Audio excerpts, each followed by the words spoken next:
11 मार्च 2026 supreme court ने India में पहली बार इच्छा मृत्यु की इजाजत दी। एक बेटे की 13 साल की तकलीफ और उसके माता पिता की एक गुजारिश। आज इस पूरे केस को, इसके पीछे के कानून को और इसकी हिस्ट्री को सिंपल तरीके से समझने वाले हैं। आज हम बात करने वाले हैं हरीश राणा केस के बारे में, जिसने पूरे इंडिया को हिला दिया। हरीश राणा 31 साल का एक लड़का 2013 में चंडीगढ़ की पंजाब यूनिवर्सिटी में पढ़ाई के दौरान हॉस्टल की चौथी मंजिल से गिर गया।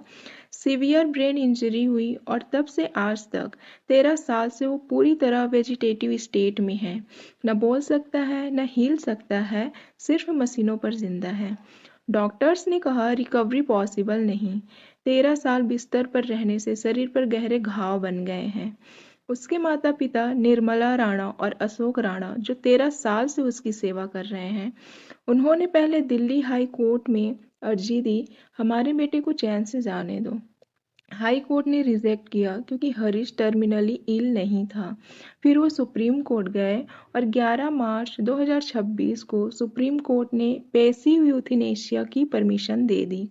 अब समझते हैं यूथनेशिया होता क्या है। ये दो टाइप्स के हैं। पहला पैसिव यूथनेशिया, इसमें मेडिकल ट्रीटमेंट बंद कर दिया जाता है। वेंटिलेटर हटाना, फीडिंग ट्यूब हटाना, ताकि नेचुरल डेथ हो सके। डॉक्टर कुछ नया नहीं करते, सिर्फ ट्रीटमेंट बंद करते हैं। मौत का कारण बीमारी ही रहती है। इंडिया में ये सर्टेन कंडीशन में लीगल है। दूसरा है एक्टिव यूथनेशिया, इसमें दवाइयाँ या इंजेक्शन देते हैं जिसकी वजह से पेशेंट की डेथ हो जाती है। ये इंडिया में इलीगल है। हरीश राणा केस में फीडिंग ट्यूब हटाने की परमिशन दी गई। ये पैसिव यूथनेशिया है। अब लीगल हिस्ट्री देखते हैं।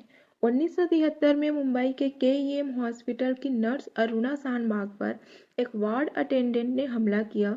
गंभीर ब्रेन इंजरी की वजह से वो कोमा में चली गई। 2009 में पत्रकार पिंकी वीरानी ने उनकी तरफ से सुप्रीम कोर्ट में याचिका दाखिल की। 2011 में सुप्रीम कोर्ट ने पहली बार पैसिव यूथनेशिया को लीगल रिकॉग्नाइज किया। हालांकि अरुणा को परमिशन नहीं मिली क्योंकि वो तब तक कुछ हद तक बिना मशीनों के सांस ले रही थी। 2015 में उनकी नेचुरल डेथ हुई। फिर 2018 में कॉमन कॉज केस आया। सुप्रीम कोर्ट ने आर्टिकल 21 के तहत कहा राइट टू लाइफ में right to die with dignity भी शामिल है और प्रॉपर गाइडलाइंस बनाई, लिविंग विल को लीगल किया। और 2026 में हरीश राणा केस, इन 2018 गाइडलाइंस का पहला प्रैक्टिकल एप्लीकेशन पहली बार इन नियमों को किसी केस पर लागू किया गया। अब बात करते हैं लिविंग विल की। लिविंग विल का मतलब है एक रिटन डॉक्यूमेंट जो तुम तब लिखते हो जब तुम हेल्दी होते हो, जिसमें तुम पहले से ये लिख दो अगर मैं कभी ऐसी कंडीशन में आ जाऊं जहां रिकवरी पॉसिबल नहीं तो मुझे लाइफ सपोर्ट पर मत रखना। इसके लिए ज़रूरी है 18 साल से ज़्यादा उम्र होना, 2 गवाहों के सामने साइन होना, जुडिशियल मजिस्ट्रेट ने वेरीफाई किया हो और 2 मेडिकल बोर्ड की मंजूरी हो। अगर लिविंग विल नहीं है तो फैमिली, 2 मेडिकल बोर्ड और मजिस्ट्रेट मिलकर फैसला लेते हैं। ये कॉन्सेप्ट बहुत इम्पॉर्टेंट है, लेकिन इंडिया में बहुत कम लोग जानते हैं इसके बारे में। अब आगे बढ़ते हैं। अभी भी एक बड़ी प्रॉब्लम है। इंडिया में अभी तक कोई कॉम्प्रिहेंसिव लॉ नहीं बना इस टॉपिक पर। 2006 में लॉ कमीशन ने कानून बनाने की सिफारिश की। 2018 में सुप्रीम कोर्ट ने पार्लियामेंट से कहा लॉ बनाओ। 2026 में फिर से कोर्ट ने वही बात कही। पार्लियामेंट अभी भी चुप है। मतलब अभी सिर्फ कोर्ट के जजमेंट पर निर्भर हैं हम। जब प्रॉपर लॉ नहीं होता तो कंफ्यूजन रहता है फैमिलीज को, डॉक्टर्स को, हॉस्पिटल्स को। अब एक ज़रूरी बात, ये टॉपिक सिर्फ लीगल नहीं, डीपली एथिकल भी है। कुछ लोग कहते हैं ज़िंदगी भगवान का तोहफा है, कोई एंड नहीं कर सकता। कुछ लोग कहते हैं तकलीफ में जीना डिग्निटी नहीं, डेथ बेटर है।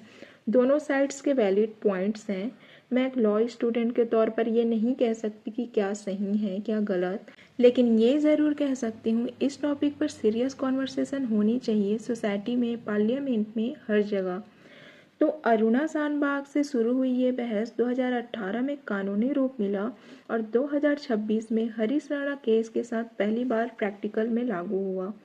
हरीश राणा केस सिर्फ एक केस नहीं, ये इंडिया की लीगल हिस्ट्री में एक माइलस्टोन है। अगर वीडियो हेल्पफुल लगी तो लाइक करना, शेयर करना और सब्सक्राइब करना, और कमेंट में बताना कि आपका ओपिनियन क्या है इस टॉपिक में।